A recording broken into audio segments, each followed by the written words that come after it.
How's it going, everybody? I'm Maxwell McGee. With me here today is Mitch Lagren, and today we're going to be taking a look at Warhammer 40,000 Space Marine, the latest action shooter set in the grim darkness of the Warhammer universe. Mitch, thank you for joining us. Thanks for having me. So, Mitch, for those who are unaware, could you go ahead and set up the game for us? What is this game all about? You bet. You play a Space Marine, Captain Titus, who is sent to the Forge World Graia. So a Forge World in Warhammer 40k is an entire planet that's dedicated to the manufacture of basically tools for the war effort against all of the other Xenos or aliens in the universe. So Forge World Graia was manufacturing Warlord-class Titans, and it's been invaded by millions upon millions of orcs. So the Space Marines have been sent in to try to deal with it. So as Captain Titus, you've dropped in, and you battled through a whole bunch of orcs, and along the way you got a message from the Inquisitor, Inquisitor Drogan, who has an experimental device that he'd like you to find somewhere in the planet. So you're just met up with Drogan. You're in a manufactorum, which is manufacturing parts for the Titans, and you're going to look for this experimental device that he has to try to get it before the orcs get their grubby green hands on it. All right, cool. Let's take a look. What are we seeing here? So we're just getting into a bit of the manufactorum, and we're about to be visited by the war boss, who's the leader of the orcs. Space Marine! You try to steal my Titans? Steal my loot? I'll rip your guts right out your throat! I'm gonna put your head on a spike! So the war boss is trying to send his hordes at the player here to try to stop us from getting to to his loot, the Titans. He doesn't yet know about the power source, but when he does, he's of course going to be coveting it, as orcs are tending to. So you can see here, we have fairly interesting weapon loadouts in this game. Right now, the Vengeance Launcher is being used, which is actually one of the weapons that was created specially for this game by Relic. It allows you to shoot sticky mines up to 5 at a time and blow them up with holding the right trigger or right bumper button. So it's great to set some traps or, do a little crowd control. Yeah, exactly. Cause some pretty massive amounts of havoc on the hordes of orcs that are going to be sent at you. We also have right now the Power Axe, which is our one of the melee weapons that you get in the game. And it's a pretty powerful, super powered axe, basically. What you just saw there was part of the melee system, which is sync kills, which are actually how you get health back in this game.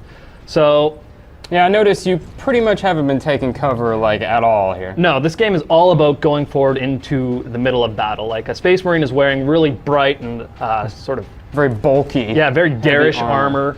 And he really just runs right into the middle of the battle and owns the battlefield. So part of that is we don't want to have a cover system, which is encouraging players to stick back. We also have things like our melee system is the way that you get health back. You can stun your opponents and then perform an execution on them, which will be how you get your health. So basically, orcs are your health packs. And coming up here, we're getting to a shrine. These are placed throughout the Forge world, and they're there to kind of help anybody who needs them as they go. And they recognize the player as a Space Marine and instantly recognize that if a Space Marine is on this planet, there's probably going to be a need for some special equipment. There's trouble afoot. Yeah, so they offer up whatever they have to the player to use. In this case, we just got a plasma pistol to replace our bolt pistol. My boys want to give you a proper greeting! And that there was a weird boy. They're psyker orcs that are able to use their psychic energy to do different stuff. In that case, he... As if regular orcs weren't bad enough. Exactly. So in that case, he managed to summon in an Ard boy, which is a orc that has a shield that essentially blocks all normal fire from your bolter. So actually, plasma weapons are very useful for that. You can see that the plasma shot just knocked these orcs back, which is great because the only real way to hit them is to hit them with a plasma shot or some other energy weapon, or else to open them up with your melee attacks. And it seems like this plasma pistol runs off of heat instead of just conventional ammo. Yeah, exactly. So it's shooting pretty much supercharged plasma players or at their enemies, and it doesn't need to be vented from time to time. But other than that, it's got a fairly infinite amount of energy to it. So, awesome. Yeah. And then is that the Inquisitor that we're seeing there? Yeah, that's Inquisitor Drogan. And then beside him is Leandros, who is more of a rookie Space Marine, and Sidonis, who is a veteran. That's the grizzled old guy there that's just talking. Manufactorum, far deeper. The whole generator room is actually suspended above a venting shaft. Suspended? Yes. In case of catastrophic overload, the whole room can be shunted away into the depths.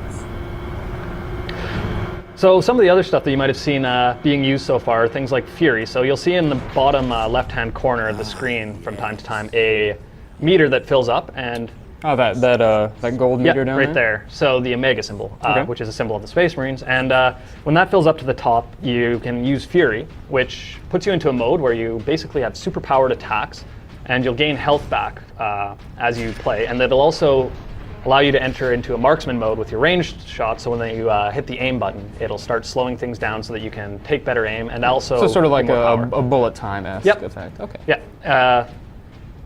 So that's another very integral part of the game. You actually really need to use that at certain parts in the game in order to progress. So. And then what's this this red meter up here at the top? So that's your health bar and armor bar. So as a Space Marine, you're wearing power armor, and it regenerates over time. Okay. And then the red bit is your health, which does not regenerate unless you go and execute an enemy. Now, is there any sort of like weapon upgrade system or character upgrade system at play? There's weapon upgrades that you'll find for your main weapon along the way, which is your bolter. For anybody who's not familiar with Warhammer, the bolter is basically a machine gun that shoots rocket-propelled slugs. Tiny little rockets. Yeah, so it's a pretty badass weapon. You'll find upgrades to that along the way, and we also have a quite impressive loadout of weaponry in the game. So have everything from the Melt-A-Gun, which is our slightly more badass version of a shotgun that actually shoots out a wave of superheated energy at your enemies and melts them. We have the Thunder Hammer, which is a giant hammer that is supercharged and will basically beat the living crap out of anything that it hits. A Warhammer, you might say. You might say that. So here we can see we just got revisited by the Weird Boy as well as the War Boss, and they're trying to stop us from getting the power source. They sent a couple of knobs, which are quite powerful orcs. Orcs get more powerful the more they kill each other, and they get larger and larger.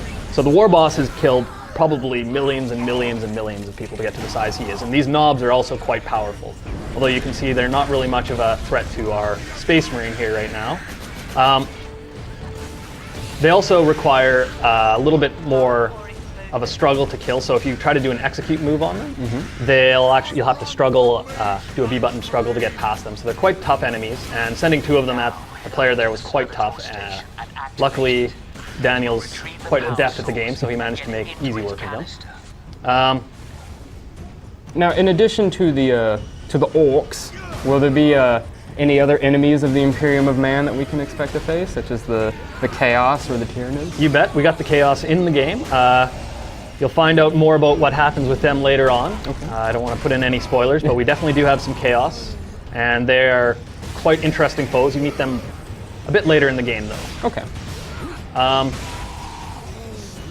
Should also mention here with our melee system, the way that he's actually performing these sync kills and everything is with our combo system. So we have our normal attacks, which do a good deal of damage, as well as our heavy attacks, which can be strung in at certain points throughout the combos in order to stun your opponents like that. So the kick stunned him, and then when they become stunned, you can use your sync kill.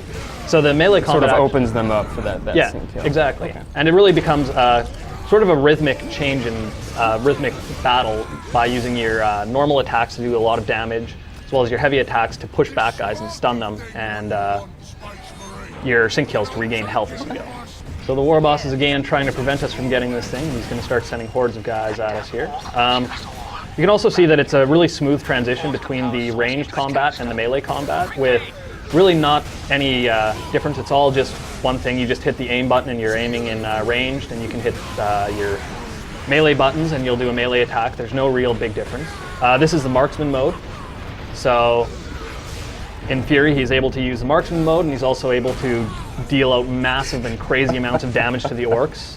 Yeah.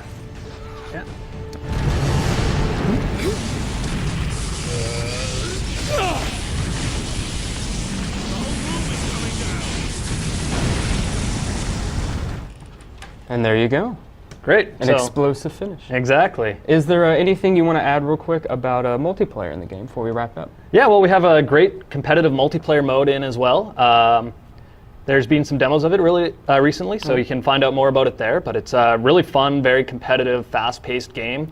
Yeah, so you'll get to see more about that as well. All right, Mitch, well, thank you so much for joining us. Can you remind the folks at home when your game will be coming out and what it's coming out for? Yeah, it's coming out on PC, Xbox 360, and PS3 on September 6th. All right, thank you so much for joining us. Thank you.